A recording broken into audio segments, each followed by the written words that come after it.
Video de las pastillas que dañan tus riñones. Quiero que tengas mucho cuidado, porque esas pastillas que te estás consumiendo todos los días pueden estar afectando tus riñones, pueden estar haciendo daño a la función de tus riñones. Y es que a los riñones poco les prestamos atención, sino cuando a veces la gente dice, ay, me están doliendo los riñones, que además los riñones casi nunca duelen. Es muy difícil que los riñones de verdad duelan, pero casi que nunca le prestamos atención ni a cómo los cuidamos, ni qué está pasando, y mucho menos estamos pensando de si lo que nos estamos consumiendo nos puede estar afectando los riñones. Por eso quiero contarte cuáles son esos medicamentos que si los consumes, si los estás consumiendo, te los pueden haber prescrito perfectamente en una cita médica, y eso no quiere decir que los tengas que suspender. Ojo, quiere decir que por favor habla con tu médico y revisa para que mires si eso que te estás consumiendo puede estar teniendo algún efecto sobre tus riñones o no. Y esto, parte de las cosas por las que quiero que lo sepas, no es para generarte miedo, es simplemente para que sepas que hay muchos medicamentos que recetamos hoy en día, y como casi todo el mundo toma algún medicamento o algún suplemento, los medicamentos que afectan los riñones son medicamentos de prescripción muy común y diaria, y es algo que simplemente hay que tener en la vista. Hay que estar atento. Como, no sé, si montas en moto tienes que estar atento y saber que una caída puede ser algo que te puede afectar. Si yo estoy tomando un medicamento, tengo que saber que hay medicamentos que parte de sus efectos puede ser que esto tenga algo secundario sobre mi salud, y en este caso sobre los riñones. Entonces vamos a revisar cuáles son esos grupos de medicamentos, vamos a revisar también cuáles suplementos pueden tener algún efecto sobre los riñones, y también cuáles pueden ser un mito, porque hay uno que es muy consumido, que además lo veo con los pacientes todos los días cuando yo se los recomiendo, y me dicen, oiga doc, pero eso no es que es malo para los riñones, porque es que me dijeron que eso podía ser malo para los riñones. Entonces quédate hasta el final. Antes de seguir, quiero pedirte un favor. Esta comunidad es una comunidad que estamos creando de conciencia. Entre todos aprendamos a ser dueños de nuestra salud. No con miedo, sino con información y creando conciencia. Y para esto es muy importante cosas muy sencillas, y es que le des like a los videos. También que nos dejes tus comentarios para saber qué quieres tú de los videos, qué quieres tú del canal. Y que te suscribas al canal, y porfa que actives la campana para que siempre que hagamos nuevos videos, tú seas el primero en enterarte. Toda la información que te voy a dar ahorita no es para que inmediatamente suspendas el medicamento que estás tomando, es para que por favor lo hables y lo discutas con tu médico, y miren además primero cómo está la función, que evaluar la función del riñón también es muy válido y es muy fácil. Si quieres saber un poco más sobre cómo puedes cuidar tus riñones, te dejo este video que hicimos hace un tiempo, que ha tenido cientos de miles de reproducciones y te va a dar mucha información. Y la otra cosa que quiero que sepas es que como muchos de estos medicamentos son de tan fácil acceso y los puedes encontrar en cualquier parte, hay unos en especial que las personas se automedican, y al estarse automedicando pueden tener grandes problemas. Entonces empecemos con cuáles son esos medicamentos. Entonces los primeros de los que te quiero hablar son los antiinflamatorios no esteroideos. Ese es el grupo, así se llaman en la farmacología, los que conseguimos más fácil: ibuprofeno, naproxeno, diclofenac, que son los que utilizamos en el día a día cada vez que tengo dolorcito de cabeza, tengo dolorcito de cuello, tengo dolorcito de alguna cosa, me acabo de golpear, estaba jugando fútbol y me dieron una patada, cualquier cosa. ¿Y qué es lo primero que uno hace? Ir y decir en el sitio donde compras los medicamentos, o ir y buscar en tu casa cualquier antiinflamatorio, y yo me tomo uno, y si al otro día me duele me tomo otro, y si al otro día me sigue doliendo me tomo otro. Y muchas veces este exceso, y las personas están tomando antiinflamatorios de manera regular, o cuando a alguien le duele la cabeza, y como no tenemos tiempo para pensar por qué es que me duele la cabeza, sino que yo no tengo tiempo ahorita para estar pensando en eso, tomo y tomo y tomo y tomo y tomo antiinflamatorios, y este grupo de antiinflamatorios son los que más están relacionados con alteraciones en la función renal. Casi siempre son alteraciones que son reversibles en el momento en que se para, pero si esto es algo que persiste, pueden fácilmente causar problemas renales que no pueden ser tan fáciles de corregir. El segundo grupo de medicamentos que quiero decirte no son de automedicación, como sí pasaba con los anteriores, pero sí son algo que se prescribe mucho en la consulta médica convencional, y es un grupo de medicamentos para la presión arterial. Hay uno que se llaman los IECAs, o los inhibidores de la enzima convertidora de angiotensina. Ese es el nombre que reciben. Y tú puedes decir, bueno, pero ¿esos cuáles son? ¿Esos cuáles son?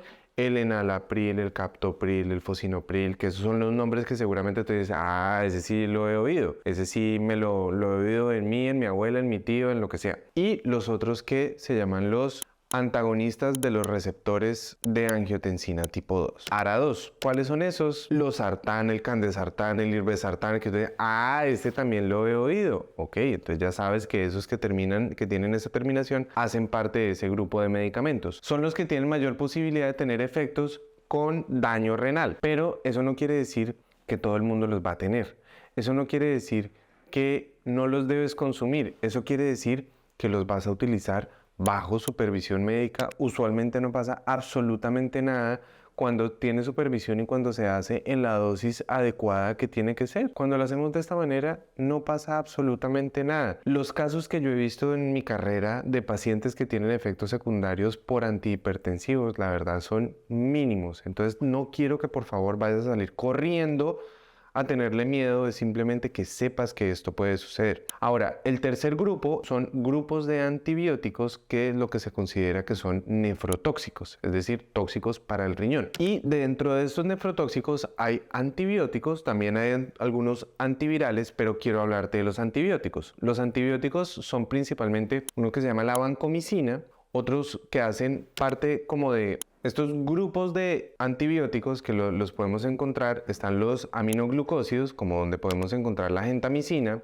los otros como los macrólidos, donde podemos encontrar antibióticos que muchas veces la gente utiliza, tristemente además a veces los utilizan automedicándose, que cuando tienen dolorcito de garganta, como es la acitromicina, y los otros como los grupos de las quinolonas, que los formulamos mucho para las infecciones urinarias, que seguramente has oído el nombre, como la ciprofloxacina. Entonces, ten en mente esos grupos y mucho cuidado y mucha atención, por favor, que además las personas a veces también se automedican. Mucho cuidado, porque la toxicidad que puede producir esto no es solamente renal, sino también pueden producir toxicidad en los oídos. Y muchas veces la toxicidad en los riñones y en los oídos, en los niños, cuando se formulan estos antibióticos sin prescripción médica y por alguien que no tiene ni idea de los efectos que esto puede tener, son irreversibles.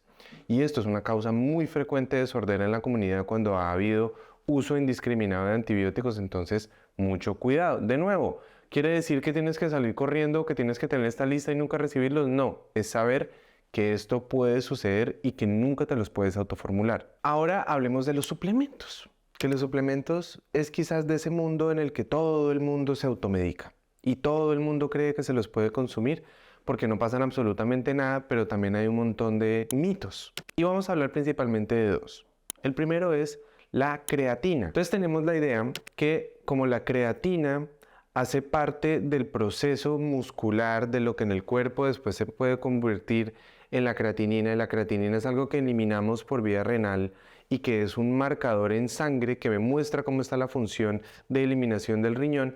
Entonces, si yo tomo creatina, se me va a elevar la creatinina y eso quiere decir que mi riñón está dañado. Y eso no es cierto, porque si yo tomo creatina, yo puedo tener niveles un poquito más elevados de creatinina, ¿sí? Claro, eso es perfectamente normal. Pero, ¿eso quiere decir que mi riñón necesariamente está mal? No, quiere decir que yo puedo, si yo quiero saber cómo está mi función sin el efecto de la creatina, que es un suplemento que utilizamos muchas veces para el aumento de la masa muscular, para la osteoporosis, muchas funciones maravillosas que tiene la creatina. Eso quiere decir que, ¿qué puedes hacer? No sé, lo dejas por una semana y después de que lo dejas por una semana, vuelves y te mides cómo está tu creatinina en sangre y ahí sí puedes mirar.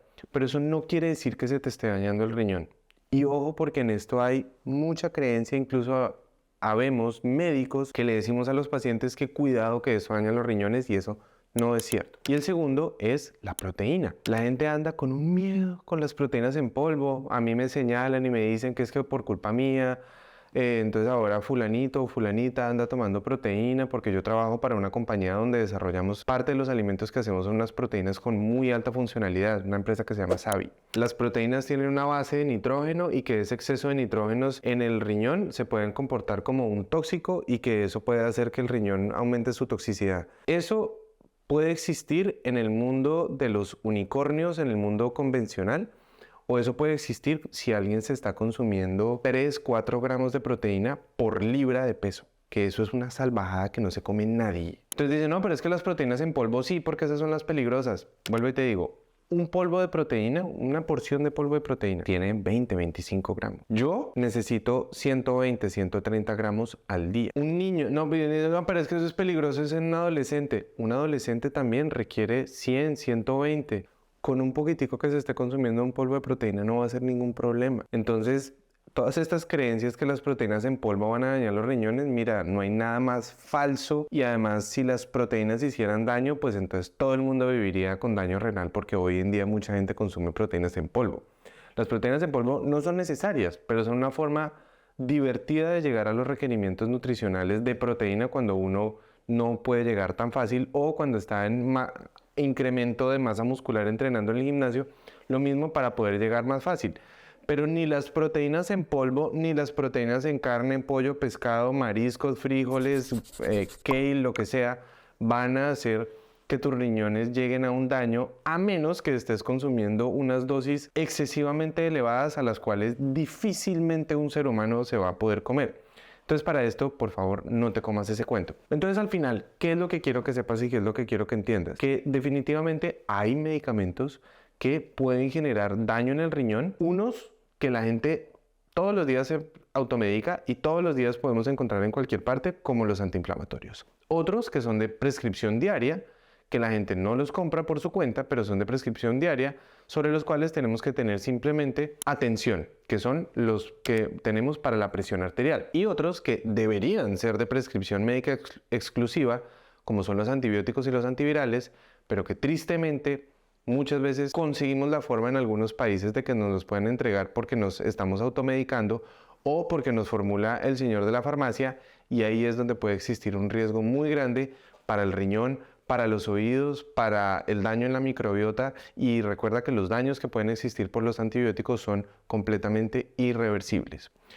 Y en cuanto a los suplementos, te digo estos dos porque se convierten en un falso mito por el cual muchas personas o tienen miedo para consumirlo ellos o tienen miedo para que lo consuma alguien de su familia, y son suplementos absolutamente sanos que no van a hacer absolutamente ningún daño para la salud renal, y que por el contrario los beneficios que pueden traer a la salud sí pueden ser muy altos. Si crees que esta información es útil, recuerda que la forma más fácil como podemos seguir creando comunidad es compartiendo los videos, que nos dejes tus comentarios, que nosotros podemos saber qué contenido te gusta, qué contenido no te gusta. Recuerda también suscribirte al canal y activar la campana. Así, en esta comunidad, cada vez que hagamos videos nuevos te podemos contar y podemos seguir en comunicación contigo. Nos vemos pronto, gracias y hasta la próxima.